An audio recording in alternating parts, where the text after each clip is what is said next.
वक्रतुंडम महाकाय सूर्यकोटि समप्रभ निर्विघ्नं कुरु मे देव सर्वकार्येषु सर्वदा।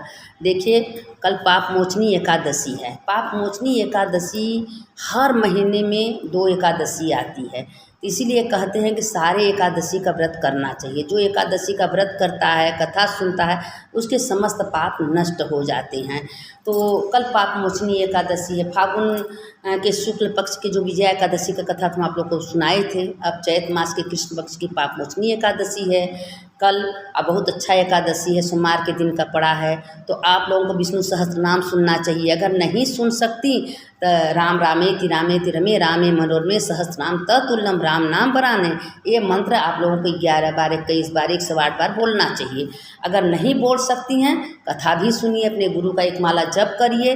लेकिन एकादशी के दिन दशमी से ही परहेज करना चाहिए। दशमी के दिन एक टाइम भोजन करिए, लहसुन प्याज मत खाइए।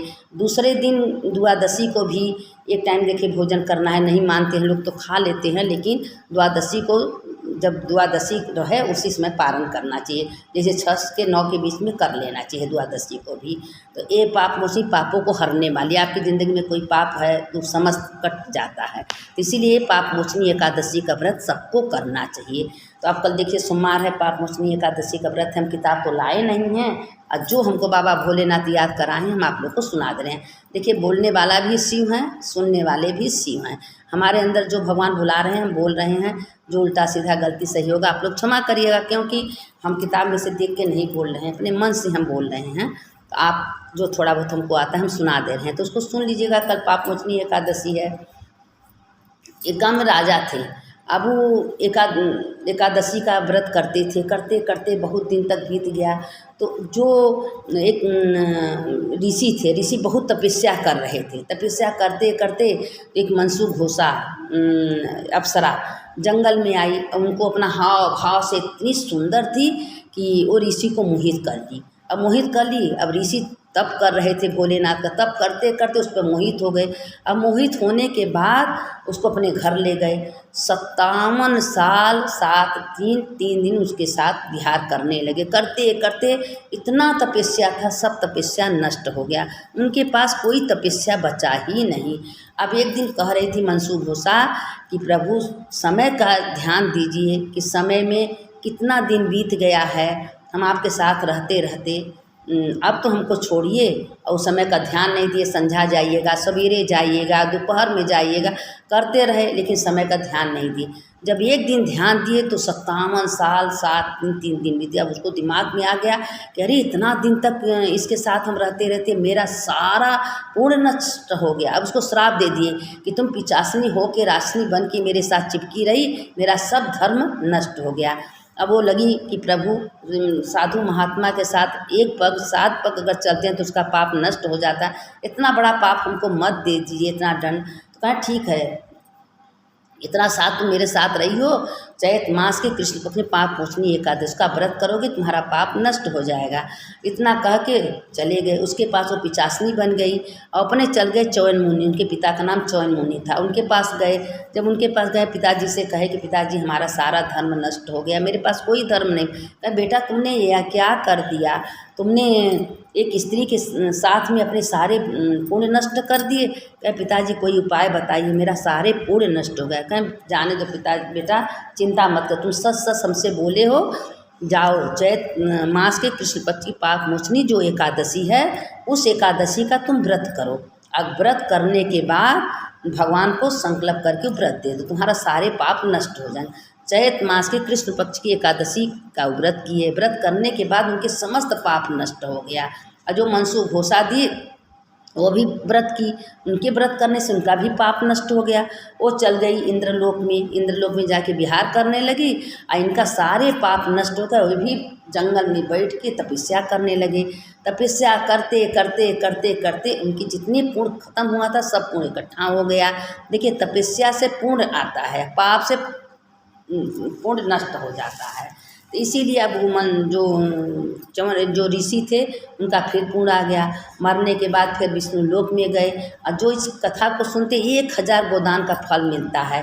तो देखिए, थोड़ा बहुत जो यहर भर का होगा क्षमा करिएगा आप लोग, क्योंकि जो हमको भगवान ने थोड़ा बहुत ही बोलने की शक्ति दी हम बोल रहे हैं।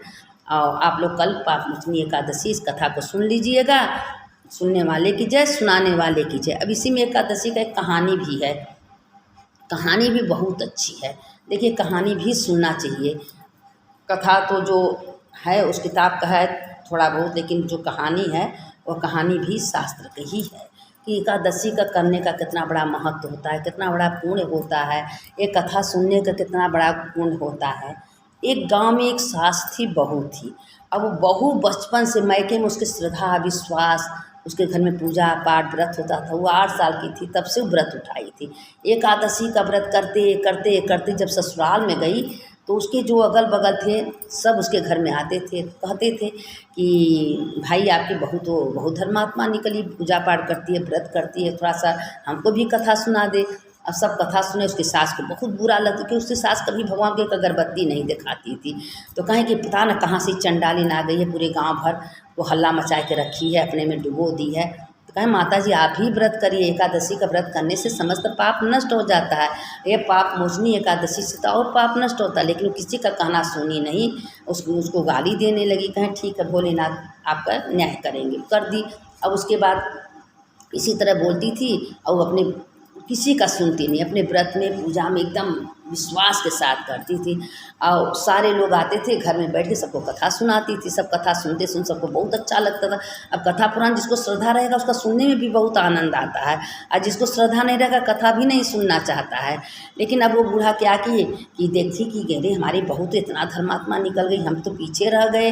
अब वो भी पूछने लगी बहू तुम कैसे व्रत करती हो, कैसे पूजा? कहे माँ कुछ नहीं करना है, बस हम दसवीं को एक टाइम भोजन करते हैं, एकादशी का व्रत करते हैं, फरार करते हैं, कथा सुनती हैं, ऐसी का इतना बड़ा पुण्य है। तो उसके मन में देखते देखते देखी देखा पाप, देखी देखा पुण्य, देखने से भी श्रद्धा विश्वास धर्म बढ़ता है।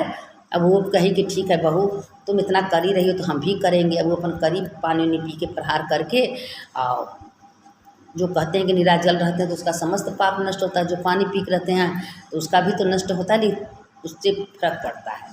अपना वो भी व्रत रही, व्रत करते करते दोनों सास बहू पत्नी, अब इसी में विष्णु भगवान प्रकट होते। अब उसके घर में सुख शांति समृद्धि सब कुछ हो गया। उसके बाद 2 बेटे उसके हुए। उसके बेटे को इतना संस्कार भर दी थी कि जब वो बेटा दोनों बड़ा हुए तो भी व्रत पूजा पाठ करने लगे। अब जहाँ व्रत पूजा पाठ भगवान का मंदिर स्थापन होगा उसके घर में सुख शांति होगा ना।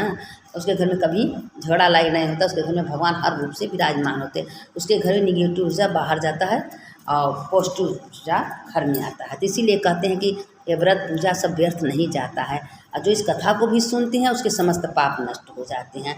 तो कथा पुराण कोई व्यर्थ नहीं जाते। इसीलिए हम आप लोग से बार बार कहते हैं कि एकादशी का व्रत सबको करना चाहिए, चाहे छोट हो चाहे बड़ हो। एकादशी का बहुत बड़ा पुण्य मिलता है। तो इसीलिए एकादशी का व्रत आप लोग सबको करिएगा, और कथा सुनिएगा। अगर कोई गलती हो जाए तो आप लोग क्षमा करिएगा, क्योंकि भाई भगवान शंकर ही बोलते हैं, हमारे बोलने का ढंग नहीं है, लेकिन भगवान बोलते हैं, भगवान बुलाते हैं। आप लोग ये कथा को जरूर सुनिएगा। कल पापमोचनी एकादशी है, सुन लीजिएगा। और 12 ज्योतिर्लिंग में तीसरा ज्योतिर्लिंग हम आप लोग को भेज दिए, पर चौथा ज्योतिर्लिंग का कथा हम आप लोग को भेजेंगे। इसलिए हम सोच रहे हैं कि 12 ज्योतिर्लिंग का कथा हम आप लोग को सुना दें। सुनने वाले की जय, सुनाने वाले की जय। शंकर शंकर हर हर शंकर, शंकर शंकर जय जय शंकर। अच्युतम केशवम राम नारायणम कृष्ण दामोदरम वासुदेवम हरि श्रीधरम माधवम गोपिका वल्लभम जानकी नायकम रामचंद्र भजे। रामकृष्ण वासुदेव भक्ति मुक्तिदायकम, रामकृष्ण वासुदेव भक्ति मुक्तिदायकम, रामकृष्ण वासुदेव भक्ति मुक्तिदायकम। अब देखिए ये मंत्र जो राम रामेति रामेति रमे रामे मनोरमे सहस्रनाम ततुल्यम राम नाम वरान, ये मंत्र आप लोग जरूर बोलिएगा कल 11 बजे, क्योंकि मंत्र बोलने का बहुत बड़ा महिमा, समस्त पाप आप लोग का नष्ट हो जाएगा। सुनने वाले की जय, सुनाने वाले की जय।